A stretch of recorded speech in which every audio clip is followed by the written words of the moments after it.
I think one thing that couples really struggle with now that our children are older, particularly, is spending priorities for children. I've seen that be a huge problem.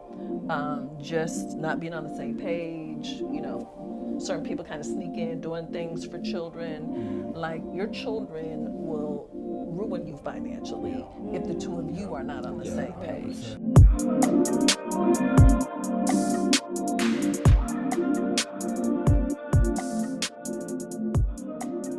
Y'all, this is going to be a great episode. So by the time this airs, by the time you see this, I will have celebrated my 31st wedding anniversary. And so why is that important? This episode is all about love and money. And we know the majority of problems in a marriage, not the only problems, but the main issue in marriages or relationships in general, it's financial. It's financial. And it's just like, ooh, Jini, what do I do? How do I manage it? Honey, again, after being married for 31, been, look, to the same person, let me add that, and together for 36 years, it is critical that you get on the same page about finances. So welcome. I am Jini Thornton. I'm super excited that you're here for another episode of the Thank Me Later Show with me, your host, where we help you master your money and transform your life. And this transformation today is all about love and money. So a few years ago, actually just a couple years ago, me and my husband, David, and one of my coworkers and good friends, Ani Anderson, and her husband, Will, we did this whole love and money session together. And very open, candid conversation, because David and I, again, we're in one phase of our relationship because we've been together over 30 years. Will and Ani, they're probably like 15 plus years, where we're just kind of laying it all out there. And you're going to need a money mentor. I promise you're going to want a money mentor within your relationship, because you don't want that to be the reason why y'all don't make it. Again, married, whatever your situationship is, you want to make sure that y'all can get on one accord. So it's a very transparent conversation. I promise you, if you take the time and watch the whole thing, it will be absolutely beneficial. So watch the whole thing, and then you and I, we will connect on the other side of it. Enjoy. Welcome to Thank Me Later, and we are entering another episode of Thank Me Later Real Life. I am Tiana Bridgeway, the marketing director here at Thank Me Later, and I have the pleasure of interviewing two lovely couples today. I am a single woman, and whether you're single, you're married, in a relationship, on the way to marriage, this is going to be an amazing session. We are talking about the business of Black love. It's Love Month, y'all, so get ready for a real conversation, because it's Thank Me Later Real Life. So, let's start off introducing the couples. Hey, y'all. Hey, How y'all doing? Good. Well, we will start with Jini and David. So, saying your names, but if you guys want to introduce yourself, you can talk about how long you've been married, how long you've been together, how many kids you guys have, and any other details you feel is necessary to share as we get started. I'll let Jini take that. I'll take care of that. Okay, so we have been married, it'll be 28 years this month in February. We have been together 33 years. Yeah, he likes to count all the time. He said he wants credits for all the time. Give him all the credits, okay? Like transferring your What do you credits do over. with the credits? Do we That's do nonstop. I mean, we gotta have, that's We total count it all. number of years. Okay. Yeah. Okay. Yeah. And we have two adult children, Trevor and Cameron, 27 and 31. Amazing. Well, congrats on your anniversary. Thank you. Thank you. Yes. And Ani and Will, hello, beautiful people. Same question for you. If you guys want to talk about how long you've been together, how long you've been married, your kids, and any other details you want to share. I'm taking this Yeah, too. you are. Okay. Some Ani, Will. We've been married. We just did the calculation before we started taping, so this is accurate. 12 years. We dated for 4. Right. We're gonna get our credits. So 16 all in. So 16 all in. We have 2 children, 10 and 8-year-old, and we're just happy to be here. Thanks for having us. So excited to talk to you all today. Well, we are deciding to take a different spin for the Love Month and talk about the business of Black love. So, marriage is about love and happiness, but also about business and managing a household. And so today, we would love for you guys to be open, transparent, help the people navigate how to manage the household and manage money in your household. So, it's a safe space, okay? And I would love for you guys to just share what's on your heart, whatever you feel would be helpful for the audience today. So let's get it going. We're ready. Okay, so let's set the stage. Let's take a step back and talk about our family upbringing. Because as we know, how we grew up, our childhood does influence how we manage money as we enter relationships and enter marriage. So my first question, and I'll start with Jini and David. What were you all's family's values growing up as it relates to money? You want to start? I'll go first. Okay. So I always tease David that I was just always, the center of the universe. So I was very spoiled as a child. So I didn't have everything. I had 5 of everything. And so I just grew up thinking that was normal. I just grew up never even really wanting anything. I always had things before I really wanted them. And so I just grew up with this whole notion of being spoiled and, things kind of going my way all the time. And I was the opposite. Okay. Yeah, it was me and my sister. We weren't, poor is relative. Right. When you grow up in a community, you don't realize it until we went to school outside of our community. And that's when you could see that there was a different way that we grew up. So I'm not going to say money was tight, but it was. I didn't have 5 of everything. You know what I mean? A lot of what I had to, if I wanted stuff, I had to figure out how to get it, or figure out how to do it. We were just talking about how I know how to cut hair, and that's because I couldn't afford to go to the barber to keep my hair tight. And so I had to teach myself how to cut my hair, and and my aunt bought me a set of clippers, and that's just the way I had to figure it out. So yeah, a little bit different. Awesome. All right, Ani and Will, what about you? What was your family's values about money and your upbringing? So, what you'll find interesting, we're both only children. So that already, everybody thinks spoiled automatically when you say only child. So, and I think there's some truth to that, right? So, definitely was very fortunate and had a lot of things, but I never considered myself spoiled. My family, parents divorced when I was about 7. Okay. So life was very different depending on what side of the house I was in. So when I was with my father, who was an accountant, very money savvy, he talked about investing. He talked about real estate and properties. That was normal, Prior to even them having a divorce, they owned a apartment building. My parents did. So that was kind of normal, but then divorce, real life happens. My mom, who was not really good with money, which I learned very early, it was always the conversation of, I don't know how we're going to make that bill, or, so hearing, literally having, 2 different worlds as a child that I went back and forth between.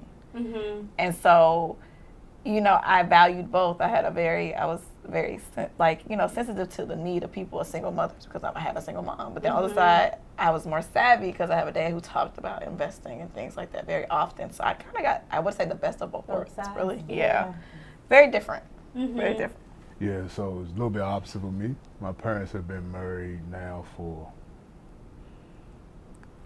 I'm 41 years. Both kind of from the inner city of DC, pulled themselves up, and just hardworking people. And it really came to values of hard work, saving your money, owning your own. When we weren't rich, I didn't want for anything, but I didn't go for anything that I didn't need. but it was a lot of values about hard work. And my dad, even though he wasn't college educated, is probably one of the smartest, most analytical people I've ever been around. And if you, Ani's gonna laugh, when she first started coming around, you all know about these old black and white composition notebooks. He wrote everything down in the budget in there. Even to this, he's starting to use a computer now, but even to this day, he would just say, I gotta write everything down, but that's how he processed how money was coming in and coming out. So watching that come up, you already knew the value of budgeting. You knew the value of don't spend more than you make. So it was that, we didn't really talk about it, but you just saw it through an example. Yeah. I mean, they did well. I mean, for two people from the, inner city of Washington, D.C. have made it, retired, and they just done very well by being good stewards of their money. Yeah.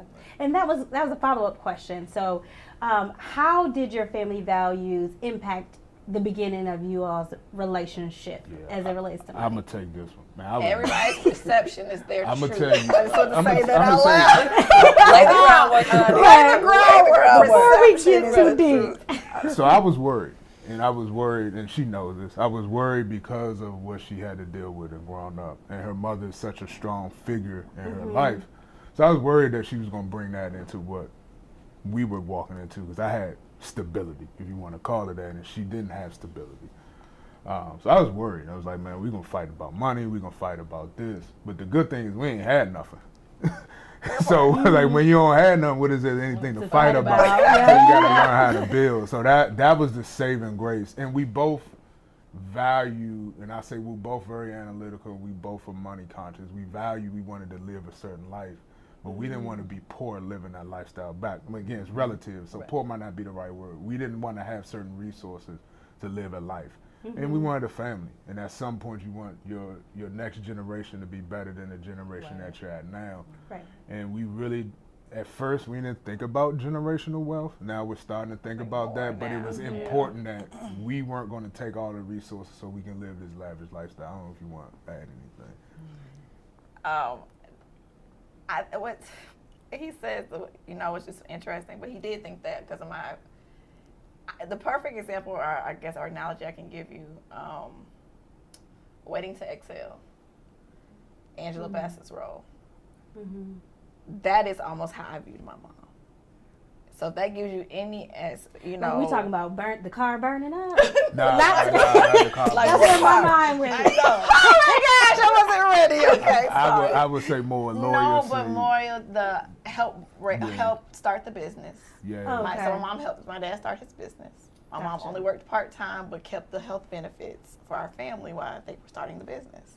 And then they got divorced. And then they got divorced. So then you're talking about life just changed drastically for us. And so I always identified with that. And so in my mind, I married my dad, right? Probably very similar.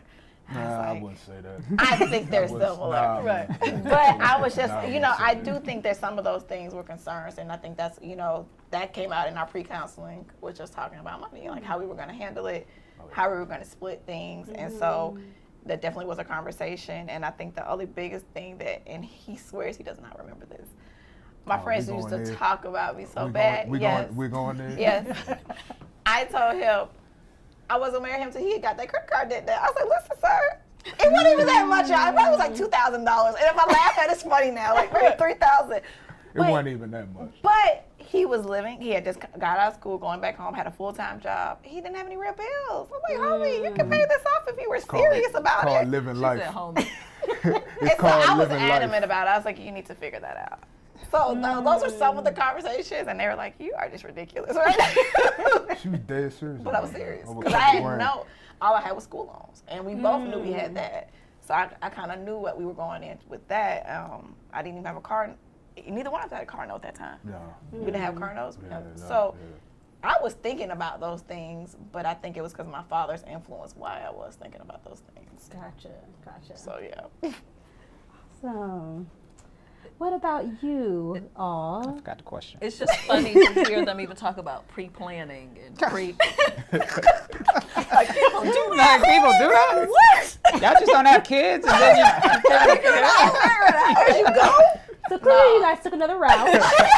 So care to expound upon that? Well, the question was, how did your family's upbringing influenced the beginning of your relationships? So you can kind of answer that, but then also talk about kind of how you guys started off your marriage.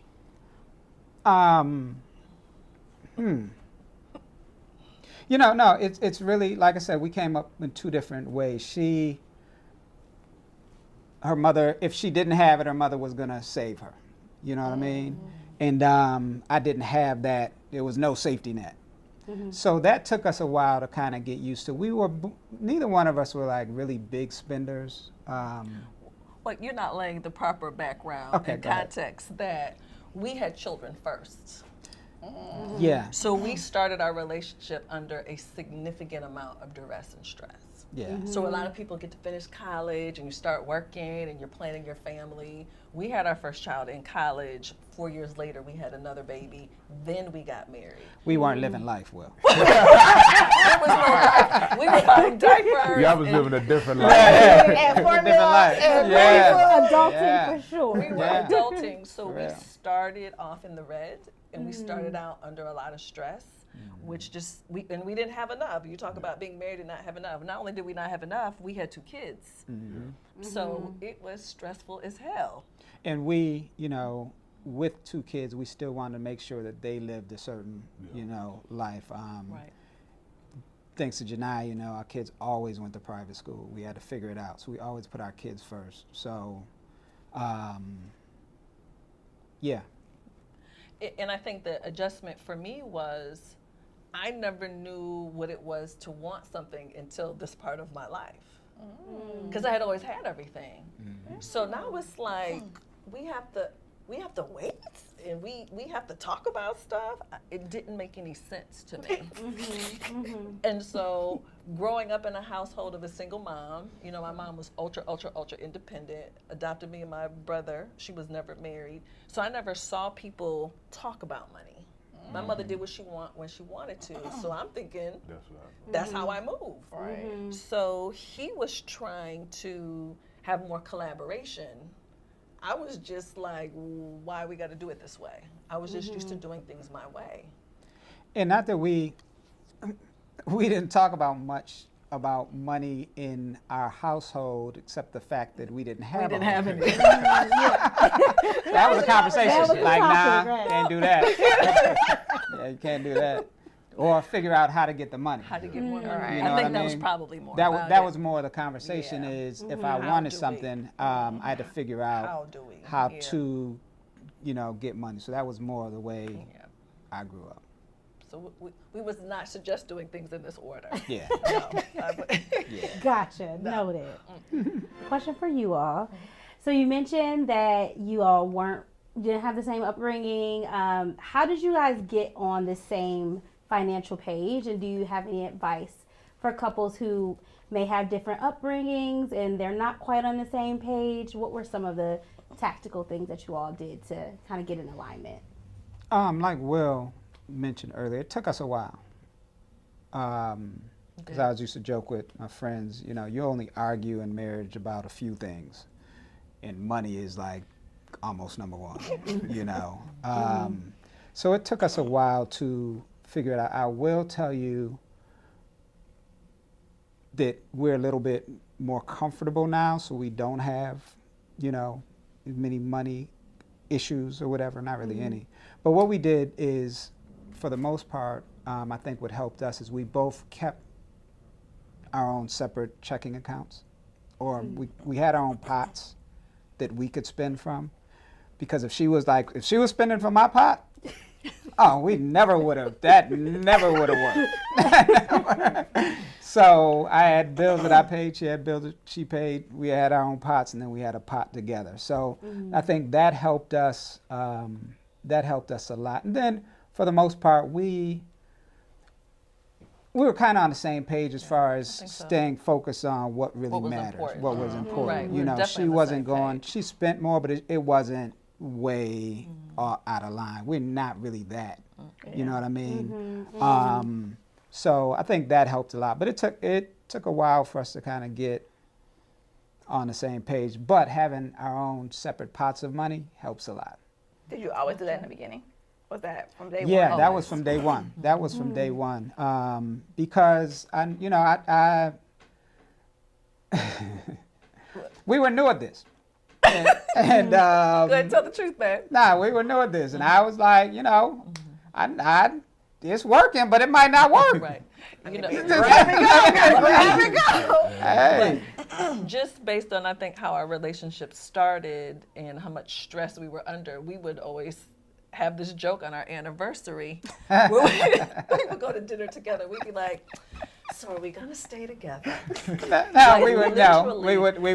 have a, go somewhere nice, and we'd sit down, and we like this and whatever, and we order, and we look at each other and be like, so how much longer are we gonna do this? That was every anniversary.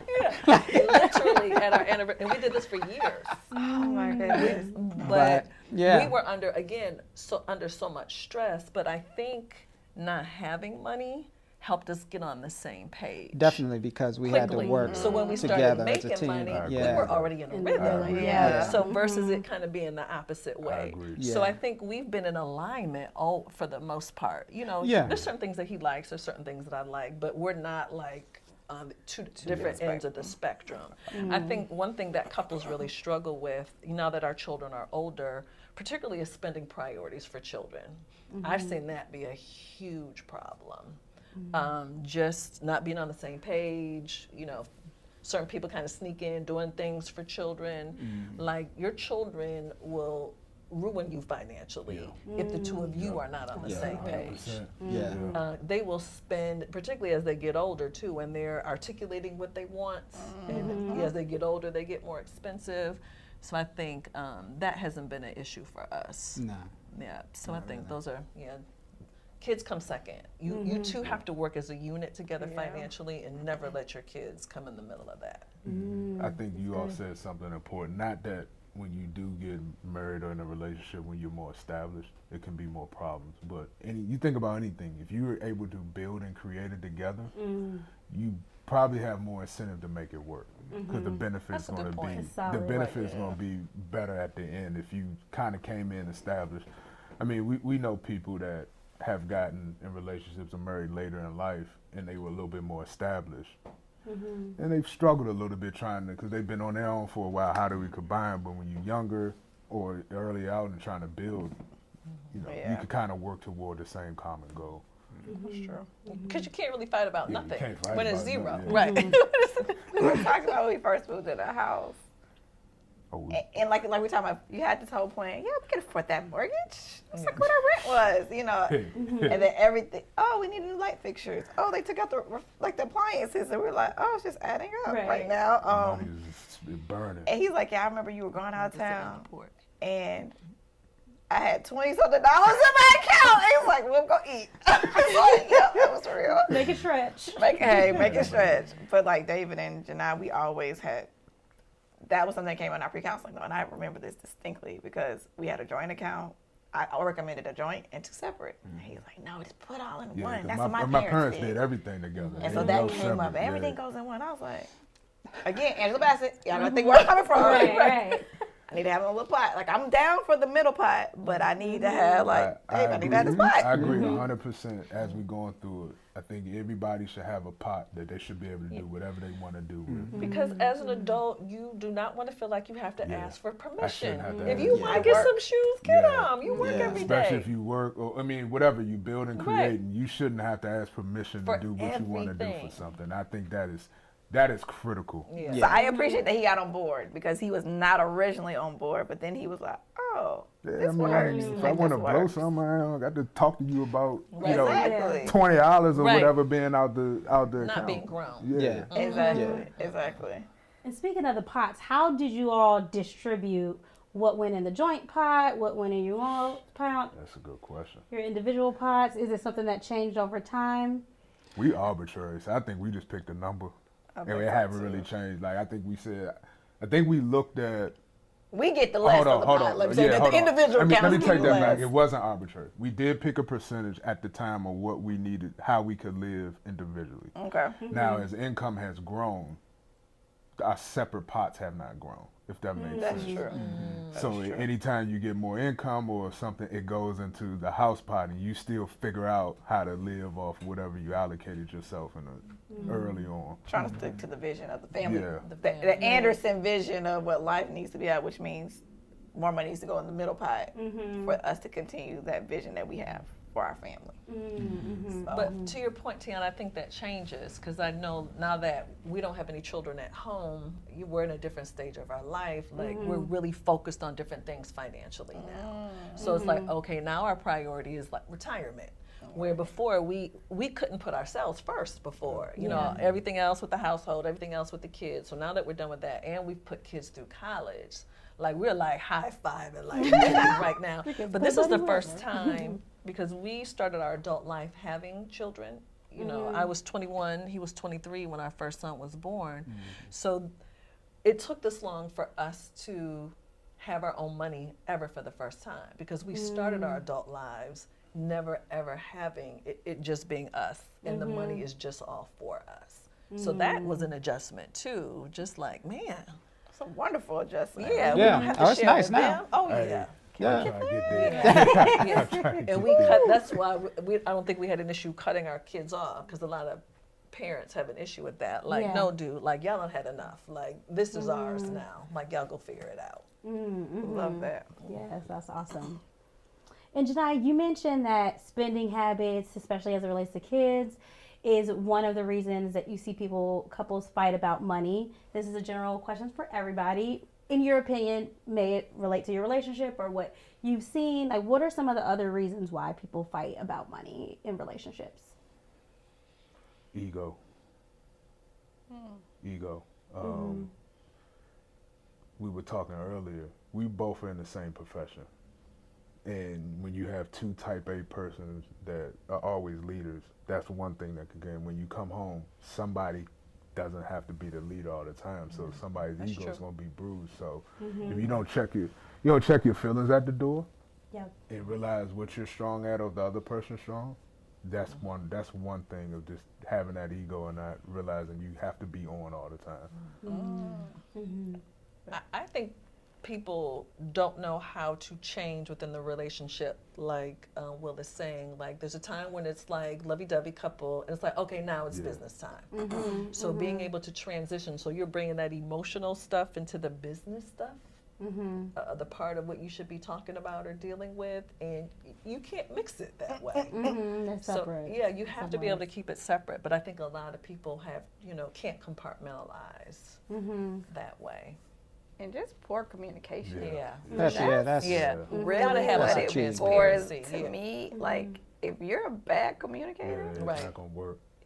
it's gonna be real tough for you. I'm just being honest, because if you're emotional, like Jini said, you're just emotional and you can't have a conversation about what's really happening, the facts, and assessing the facts and making good decisions. That's really what it's about.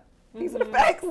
We need to make some decisions. Right. What we're gonna do but about yeah, I've seen it's instantly like we're arguing, like just starting the conversation. Like, I'm already upset now because I can't have this conversation with you. I'm screaming, or you can't get anything done that way. So a lot of times I think it's just like, what does communicating look like in your relationship is really important. But that I've seen like couples argue about that, or just more expensive habits than others sometimes. I think I should have BMW because I work really, really hard for it. But that's not in our plan. Right. Like, what's our goal? our Does plan, that that's not what I'm going to go get it because I'm grown. Definitely have seen that happen. And I'm grown. And I'm grown. I work every day. I work every day. What are you going to say? I work every day. Figure it out. And that's what ends up happening. They go do what they want to do. And they scramble trying to figure out, well, how are we getting ready to pay this $800 this bill? So, it's compromise. It is compromise. It's some compromise in this thing. And not having the common goal too. Yeah, I was gonna say, you said you said two words: a plan and a goal. So if you're working as a team, and that's where once we got on the same page about really being a team, then it made it easier for us to make decisions and planning out and having long-term goals. We knew where we wanted to be in the long, in the long run. So then it just makes it easier to make these like short-term decisions. But spenders have problems. Yeah. You know, if you have two or if you have one, it's an issue. You know, so that lifestyle, it's going to run its course at some point. So I don't think they've had that issue, and we don't have it either, you know, because we can talk about that. Like, you know, I want this, or if we want a major purchase, of course you should have it, but how do we plan for it versus, you don't tell me what to do, I'm going to the dealership. And I think another thing, I mean, we're all kind of saying the same thing, but it's important about the communication, and by that, and being holistic. If you're having problems in your other side of your marriage, Oh, it's going to show. It's gonna bleed It's going to be a over. hot So, mess. and That's and true. money is an easy thing for it to bleed over. So literally That's a good point. communication, I mean, we all saying teamwork, you being on the same page, because if you got any cracks, it's going to show when it comes up for a real issue you got to discuss. That's true. Very, very true. So, Jini, when you were speaking about going from personal, intimate relationship to business, it made me think about code switching, which a lot of us do in the working space when we have to kind of play different hats. How do you all maintain a healthy balance of both, where you have the business side of your relationship, managing the household, but also keep the intimacy and the personal love relationship? I can't wait to hear you answer Go that. ahead, Will. Go ahead, Will. I would start. Okay. I'm terrible. I mean, I don't know how to turn it off. And what I mean by that is, Jesus, I will come in, and there's times I would just dominate everything. Because you call me a leader, whatever I do in the workplace, senior executive, whatever title you want to get. So you're typically type A, and you're running, and you tell people what to do, and people should move. Sometimes I come home and do that, and I got to get reminded constantly that I don't work for you. So it's one thing like this. I share this other thing. Y'all know me too. Most of these people here know me. So I did something one day. She did something one day. I'm laughing. She said something, and she swears I gave her like a look, like I was trying Like to. a chump, like I was a punk. Yeah. That's exactly what the look was. And I had to check her. I was like, I don't work for you. She's like, I don't work for you. I'm not scared of you. So None of this it's whatever. stuff. Like, Again, let's as go. you can tell, who goes off and who's kind of calm. But anyway, but then I sat back. I was like, you know, she right. Like, there's a time to turn it off, and so I'm terrible. I'm terrible at it, and I admit it. I still haven't. What? You're 12, better. No, you're 13. better. I still haven't figured it out. Last night I was still But on. no, you were just. I was that's on venting, though. I was That's on. venting. I don't still know how to turn it off, and even with my kids, I still don't know how to turn it off. So it's something I'm still working at. So, but the advice I would give to people: you have to learn when to turn it off, and you have to know when to shut the hell up and just sit back and listen. Ask David. I want you to ask David. What was the question? Would you care to share? No, I mean, I'm always on with business or money, and she'll have to, like, she will have to suggest something to switch me. You know what I mean? Yeah. But if not, like, she was away recently, and you know, if it's just me, I am 100%. That's what I'm doing 24/7, because that's just who I am, and I see that as shutting down. Like, that's relaxing to me, so I don't see a problem with it. Oh, relaxing is thinking about the business too? Or business, That's your or version of that's it. yeah. As I soon just as he don't- wakes up, that's what he wants to talk about. And because we work in the same place, we live together. God bless y'all. So now it's like when we get home, I'm like, because when I'm leaving the office, when I get home, now I'm ready for us to transition. Let's turn it Now off. let's be Yeah. David Yeah. and Janai personal. He can keep going that way. We got stuff to do. We got stuff to got an accomplish. idea. Right. We got money to make. Places No, right. and I'm like, Talk about what? Like TV shows? Like, what is there to talk about?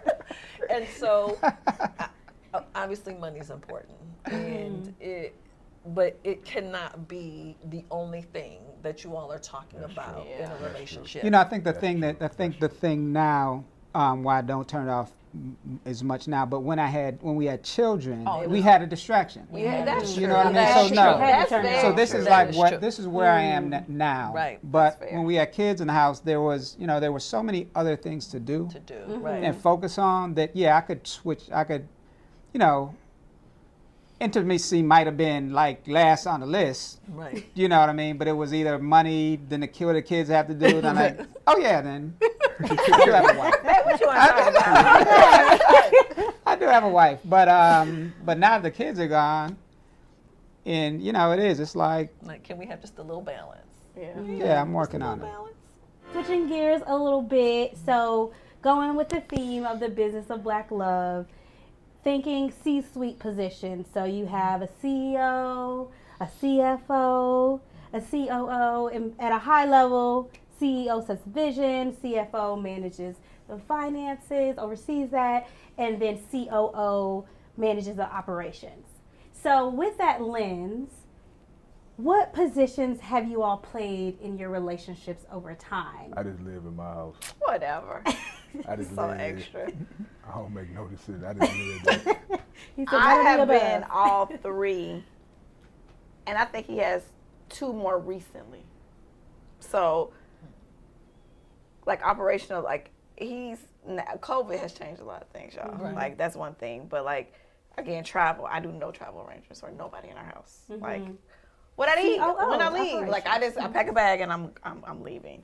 So but logistics with kids, that's me. Groceries, that's me. Like I need you to go to, that. So he has a little piece in it. It's before he didn't have any piece in it. He actually takes kids places, God. He even take them to practice and stuff. That is like a big Well, win. I mean, COVID changed. You work COVID from home. changed. Yeah, Like you're it made not- you're not trying some to major get it as much. differences. And so CFO, don't talk about you. It's going back and forth. It's okay. You're right. But so it started off with him when we first got married Yeah, it did. Got too until the busy. bill was late. And I was like, I'm sorry, what happened? He was I like, forgot.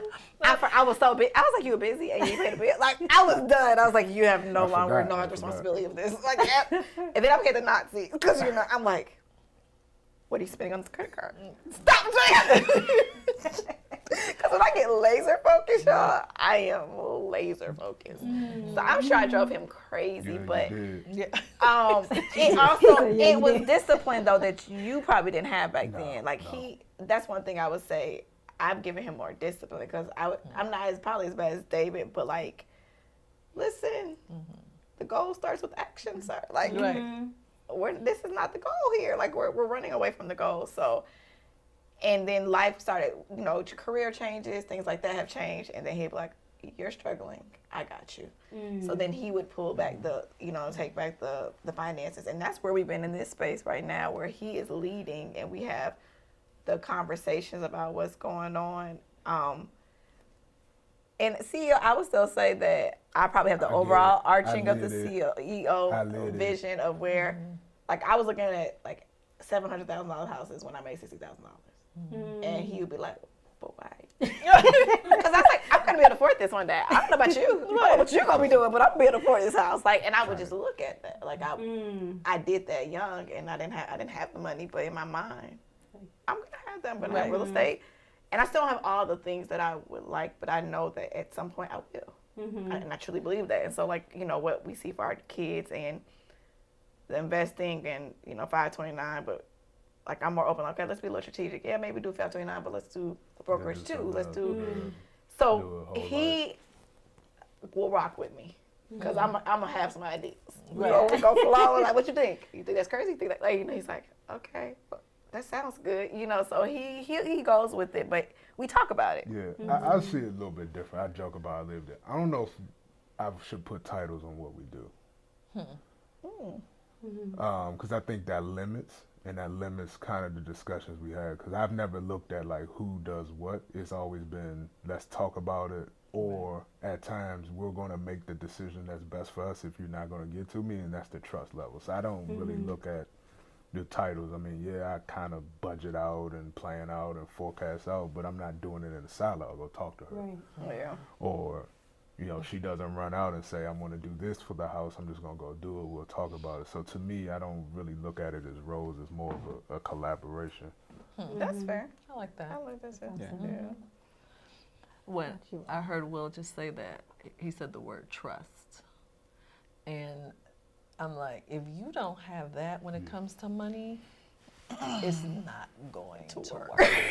Yeah. Like, I can say I trust David implicitly. Yeah. You know, like, I know he cares about me. I know he cares about our kids. So I'm not worried about anything. So if anybody has any fear or reservation, that is going to be tough for you. And it's going to show up in other forms in your relationship. But to your question, I think we're similar in we've ebbed and flowed. Yeah. Who was kind of in charge of what?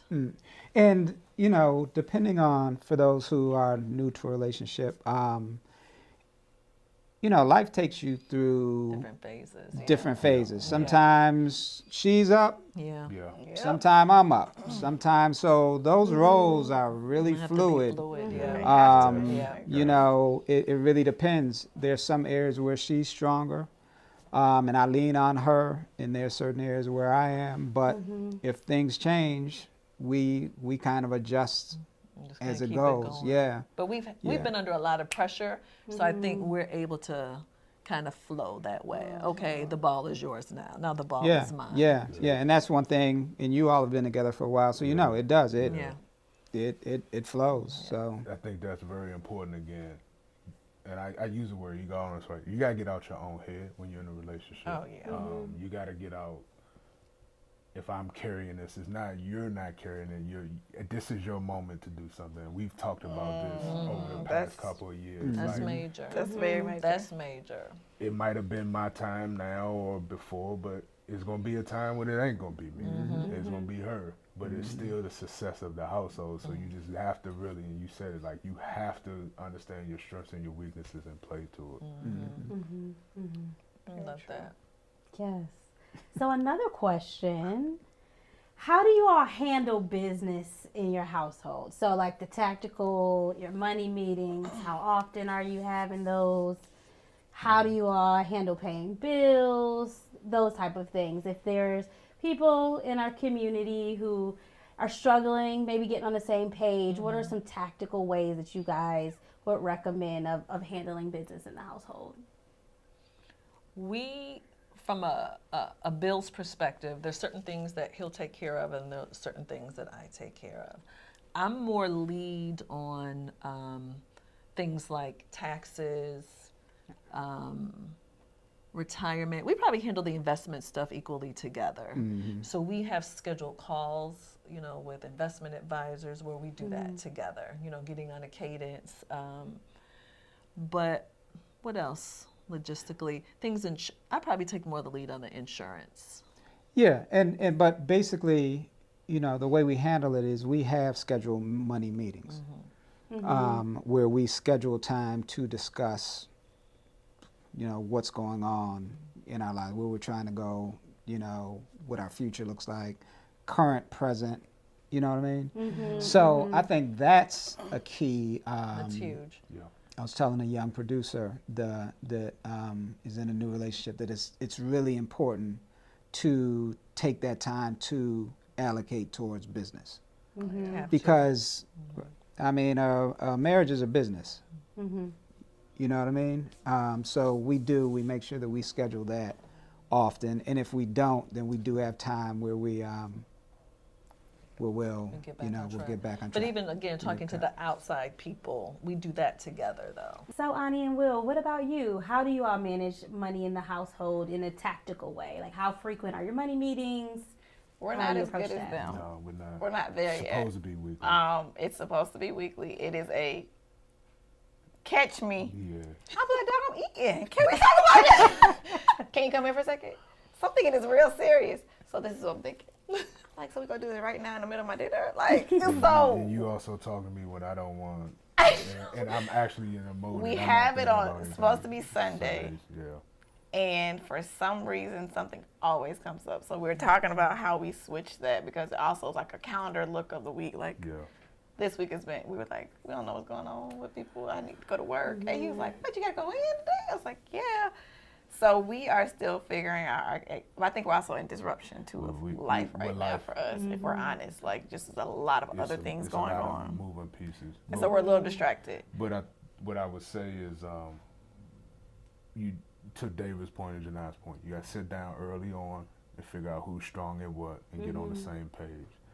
And then try to make your bills as seamless as possible. So if you're good with doing auto drafts out your bank account, put as much in your bank account. If you're good at putting on credit cards and paying off, make it as seamless as possible so that it runs itself and you don't have to really be mindful of it. And then when you have strategic things, again, figure out who the person is better. So Be in charge. she handles like strategic, build out, all of that. That's her. Because I just don't care about some of that stuff. But I care about making sure bills are paid, credit is good, and things of that. So you just got to establish those roles early. And I think tactical, like when I was running mainly, I did bill pay because I like to see everything in the bank account, and because I can tell it when to go. So I wanted to go in one place, tell it where to go on what day. So every time I got paid, that's what I did. His philosophy is different, but because I'm not managing it, I gotta let that. He is auto pay. It's king over here. Like, everything's on auto pay, and then certain bills are allocated to the credit card because of the point system. So he is like literally, he has a different type of strategy, but I rock with it because I know why we're doing what we're doing. So even though it's a different approach, we get to the same end result, if that makes sense. So it may change for people. But the understanding up front is key. And when we get extra money, i.e. bonuses, we have those conversations. All right, think I'm getting this. He thinks I'm getting this. Like, we've been talking about, I think, his bonus last 6 months. Literally, like, because, okay, so what are we thinking? I'm thinking this, this, and this. He's like, well, I'm thinking this. So we're just trying to see, like, before it gets here, we already know exactly what we want to do. Last few questions. What about if couples are fighting about money all the time? Even if it's not something that you guys are fighting about all the time, but, like, what strategies do you recommend for couples who might fight about money often? Whoever feels compelled to answer. I'll say it again. Check your feelings at the door. If you really trust each other and love each other, figure out a way to communicate about it and get on a plan and get on one accord and hear each other out. Rules of engagement. That's what I'm going to say. Rules of engagement. What is an example? Sorry, David. It's true. I'm from South Florida. Everybody's a BITCH in South Florida. Like, literally, when we talk and comment, that's it's an endearing word. Yeah, not where I'm from. Oh, where he's from? That's not what that means. Not where I'm from. And so very early on, cursing was off the table. We weren't allowed to curse each other during disagreements or arguments because that escalated it. Even if it was, you couldn't tell if you're playing or not playing, and then it got escalated too serious. So that was adjustment for me. Okay, great. So if I can't do that, though, his compromise had to be, well, that means I can't talk to you right away. Because that means, I promise you, I will say more than those words if you're forcing me to talk when I'm not ready to talk. So then it's my thing is I reserve the right to shut up. I'm not ready to talk about this right now. And so, and he, like, first he'll try to push, and he's like, okay, I get it. So he had to wait till I cooled off to say, okay, when you ready to talk about it, let's have that conversation. So that has worked. Yeah. That's true. Wonders for us, Lord Jesus. Like, I am so grateful to him now. I look back and be like, that he established, like, some of that early on, so that made me have to realize, oh, that means I got to calm down. Oh, got it, okay. So those are two things I would say, rules of engagement. And those were two of our rules that we go by. No, I would say, she's going to say something funny. But I would say if they're really at that point where they're arguing about money, one thing that helped us, and we weren't really arguing as much about money, we just were on two different pages, is we got counseling. You know what I mean? And that helped us, like Will said, kind of listen to each other's needs and kind of help us get on the same page. So if a couple is like really going at each other, it does sometimes take a mediator. It does. It does. Yeah, because when you're arguing, and a lot of times it's about money or whatever, when you're trying to win the battle, you're not listening. You're not. Reason is out the door. So it does take someone who you can trust to help mediate it. And then, so that's what I would suggest, is to get someone to help break down what the real problem is and get you all on the same page. Because a lot of times it's really not about the money. That's you're very finding true. your way. That's very true. Yeah. Yeah, That's it's a very true. power thing, Yeah. you know, or poor communication. So I think the money just happens to be the thing that people are kind of landing on, for sure. I also suggest people meet in public. Oh, definitely that. You can behave, you'll behave, you know, for Don't people who embarrass can't us. use their indoor Right. voices. Yeah.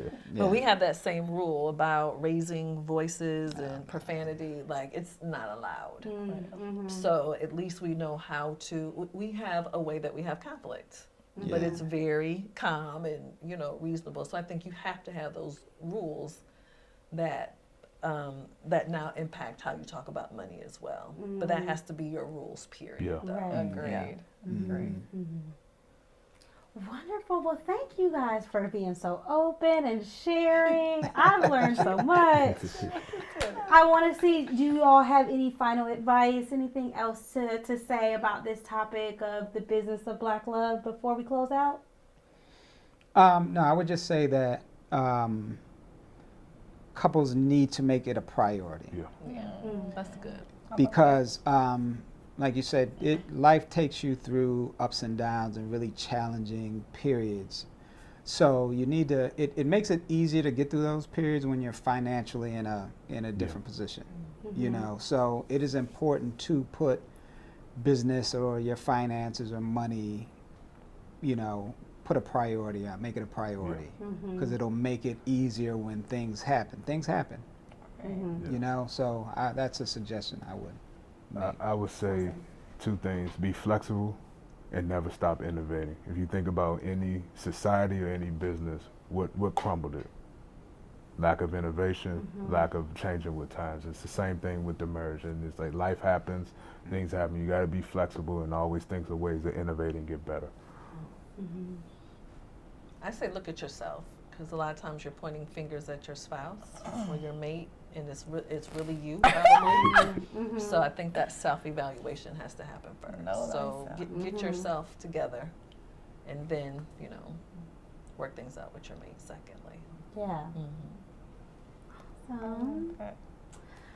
Well, thank you all. This was so great. I love Thank you. it. Thank you, Thank Tiana. Thank you. You're you. welcome. This was And good. thank you, viewers, for tuning into another episode of Thank Me Later Real Life, where we help you navigate real life situations, including marriage. All right, y'all. So I hope that video will give you a new frame. You know, I'm happy to see it too. I'm like, ooh, a couple things I need to tighten up on a little bit, but please, happy you watched it. You may need to watch it again with your mate or suggest that your mate watches it, because listen, one thing that I could tell you for sure, it's easier to build wealth when you're with somebody.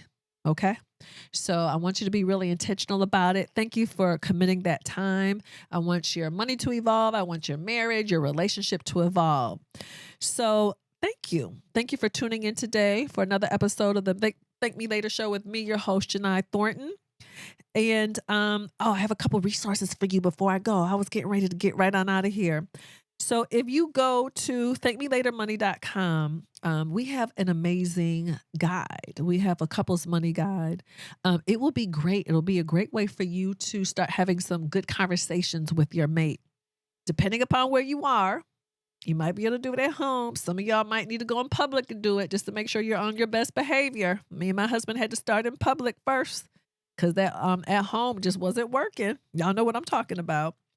But it's a great tool. So it's a digital tool. So again, go to thankmelatermoney.com for our couples money guide. It's a quiz-styled digital product that you can use to help assess your own money habits and, you know, your money personalities, the whole thing. So continue to connect with us. Please watch our other videos and certainly share them. And I will see you next episode. Thank you for tuning in today.